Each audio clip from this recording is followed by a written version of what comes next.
අයිබෝවන් හෙල්ල බස්ලකර අපි කෙටි වීඩියෝ පට කිහිපයක් හරහාම අපේ සිංහල භාෂාවත් සාහිත්‍යත් රස මුසු තොරතුරු ඔබත් එක වෙදා හදා ගත්තා. ඉතිං අද අපි යන්න හිතුවා ලංකාවේ අපේ සිංහල ළමා සාහිත්‍ය පැත්තට. ළමා සාහිත්‍යය ගැන කතා කරද්දී ලංකාවේ අපේ ළමා සාහිත්‍යයට ඉන්නවා කවම දාවත් වයස්සට නොයන ආදරණීය නැන්ද කෙනෙක්.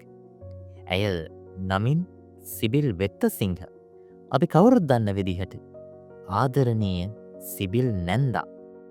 1927 ගාල්ලේදී උපත ලබන සිබිල් වෙත්තසිංහ තමන්ගේ පාසල් අධ්‍යාපනය සම්පූර්ණ කරගන්නේ ගාල්ල ගින්තොට බෞද්ධ මිශ්‍ර පාසලෙන් වගේම බම්බලපිටිය ශුද්ධ වූ පවුලේ පාලිකා විද්‍යාලය.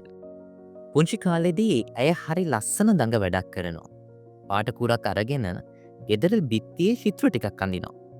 අපිත් මේ වැඩේ කරලා තියෙනවනේ පොඩි කාලේ. එතකොට සාමාන්‍යයෙන් අම්මලා තාත්තලා කරන්නේ පොඩ්ඩක් තරවටු කරන එක. හැබැයි සිබිල්ගේ තාත්තා වෙනස් දෙයක් කළා. ඔහු තමන්ගේ අසල්වාසීන්ටත් එන්න කියලා දියණිය ඇඳපු චිත්‍ර ටික පෙන්නලා ඇයට හොඳ අගය කිරීමක් ප්‍රශංසාවක් ලබා දෙනවා. ඉතින් පස්සේ කාලෙක සිබිල් නැන්දා කියලා තියෙනවා තමන්ට තමන්ගේම චිත්‍ර කලාවක් එක්ක ඉදිරියට යන්න අවශ්‍ය කරන ඒ නිදහස ඒ පිළිබඳ අවශ්‍ය අභිප්‍රේරණය ඉතාම හොඳින් ලබා ගන්න පුළුවන් වුණා කියලා තමන්ගේ තාත්තා කරපු මේ ක්‍රියාවත් එක්ක. සිබිල් නැන්දා තමන්ගේ තරුණ කාලෙදී චිත්‍ර කලාව ඉගෙන ගන්න තැන් කිහිපයකට යනවා. මේ සමහරක් තැන්වලදී ඇගේ චිත්‍ර ඇඳීමේ ශෛලිය ප්‍රතික්ෂේප වෙලා තියෙනවා. ඇගේ පොත්වලින් අපිට දකින්න පුළුවන් ඇගේ චිත්‍ර ටිකක් වෙනස් ශෛලියක් තියෙන්නේ කියලා. මේ ශෛලිය එදා ප්‍රතික්ෂේප වුණා. හැබැයි ඇය කවදාවත් තමන්ගේ ශෛලිය අතහැරියේ නැහැ.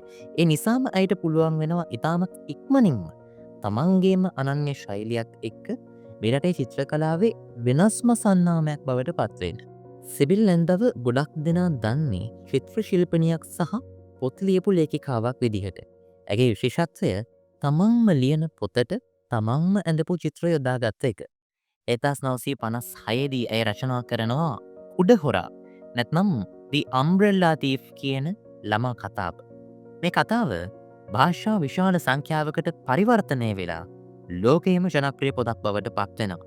1986 දී විශිෂ්ටතම විදේශ ළමා කෘතිය විදිහටත් 1987 දී ජපානයේ ජනප්‍රියතම ළමා කෘතිය විදිහටත් මේ පොත ජපානයේදී සම්මානයට පාත්‍ර වෙනවා. සිබිල් නැන්දා ලියපු තවත් පොත් ගොඩක්ම භාෂා රාශියකට පරිවර්තනය වෙලා ලෝකේ පුරා ළමයින් අතරේ ජනප්‍රිය වෙලා තියෙනවා.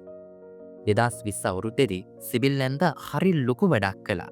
සමහර විට ඔබත් ඒ ලොකු වැඩේට සම්බන්ධ වුණු කෙනෙක් වෙන්න ඇති. මතකද ඇය පුදුම පළගෝ කියලා පොතක් ලියන්න පටන් ගත්තා. හැබැයි ඇය පොත ඉවර කළේ නැහැ. ඇය විවෘත ආරාධනාවක් කළා දරුවන්ට මේ පොතේ මේ කතාවේ Tamanට හිතෙන අවසානයක් ලියන්න එවන්න කියලා. ඒ විදිහට ආපු අවසානයන් 20000ක් ඇයට හම්බ වෙනවා. ඉතින් එකම ළමා පොතකට වැඩිම අවසානයන් සංඛ්‍යාවක් සහිත ලෝකයේ එකම ළමා කෘතිය විදිහට මේ පොත ගිනස් වාර්තාවක් පවා පිළිටුවලා තියෙනවා. පොත් ගොඩක් චිත්‍ර ගොඩක් අපිට දුන්නු සිබිල් නැන්දා පුවත්පත් කලාවේදිනියක් කියන කතාව බොහෝ දෙනා දන්නේ නැහැ. 1945 දී ලංකාදීප පුවත්පතට සම්බන්ධ වෙන ඇය ලංකා ඉතිහාසයේ සිංහල මාධ්‍ය ජාතික පුවත්පතක කතෘ මණ්ඩලයට සම්බන්ධ වෙච්ච පළමු කාන්තාව විදිහට තමයි හැඳින්වෙන්නේ. ඒ වගේම ඇය ලංකාදීප පුවත්පතෙන් එහාට ගිහින් තවත් පුවත්පත් ගණනාවකටම තමන්ගේ දායකත්වය ලබා දීලා තියෙනවා. සිබිල් නැන්දාට වගකීමක් පැවරෙනවා සිංහල මාධ්‍යයෙන් ළමා බයිබලයක් සම්පාදනය කරන්න සහ මේ කාර්යයට අවශ්‍ය කරන චිත්‍ර නිර්මාණය කරන්න. ඇය ඒ වෙලාවේ අපේකම ගැන හරි ලස්සන කොන්දේසි ටිකක් ඉදිරිපත් කරනවා. ඇය අවසර ඉල්ලා සිටිනවා මම මේ අඳින චිත්‍ර වලින් මට අවසර දෙන්න මේ බයිබලයට අදාළ සිදුවීම් ලංකාවේ සංස්කෘතියට හානියක් නොවන විදිහට ප්‍රතිනිර්මාණය කරන්න. ඒ අනුව ඇය අවසර ඉල්ලනවා යේසුතුමාගේ චරිතය යේසුතුමාගේ රූපය කළු පැහැති කොණ්ඩයක් සහිතව අඳින්න. ඒ වගේම මරියතුමියට සාරියක් අඳවන්න.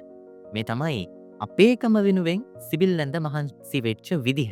ඇය ධම්මපදයට චිත්‍ර ඇඳලා තියෙනවා.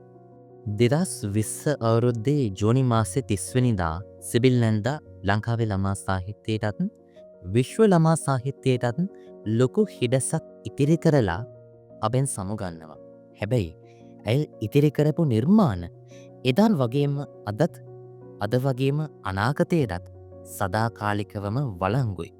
ළමයින් අතර ඒ නිර්මාණ හැමදාමත් ඉතිරි වෙලා තියේවි. තින් අද අපි කතා කළේ හෙළ බස් ලකර විදිහට බස රකින සිසු පවුර විදිහට අපේ බස තුළ ළමා සාහිත්‍යය පෝෂණය කරපු සදාකාලික ආදරණීය චිත්‍ර ශිල්පිනිය ගැන සිවිල් නැන්ද ගැන. මේ වගේ තවත් තොරතුරු දැනගන්න එකතු වෙලා ඉන්න හෙළ බස් ලකර අපිත් එක්කම මතක ඇතුව අපේ YouTube නාලිකාව සබස්ක්‍රයිබ් කරන්නත් Facebook පිටුව ෆලෝ කරන්නත් අමතක කරන්න එපා. මේ සංකල්පය පිටපත සමගින් අද ඔබත් එක්ක කතා කරපු මම ගගන අභිෂේක්. වීඩියෝ පටේ නිර්මාණකරණය ප්‍රතිභා සෝමවීර. එකතු වෙලා ඉන්න අපිත් එක්කම තවත් දවසක අපි හම්බ වෙමු.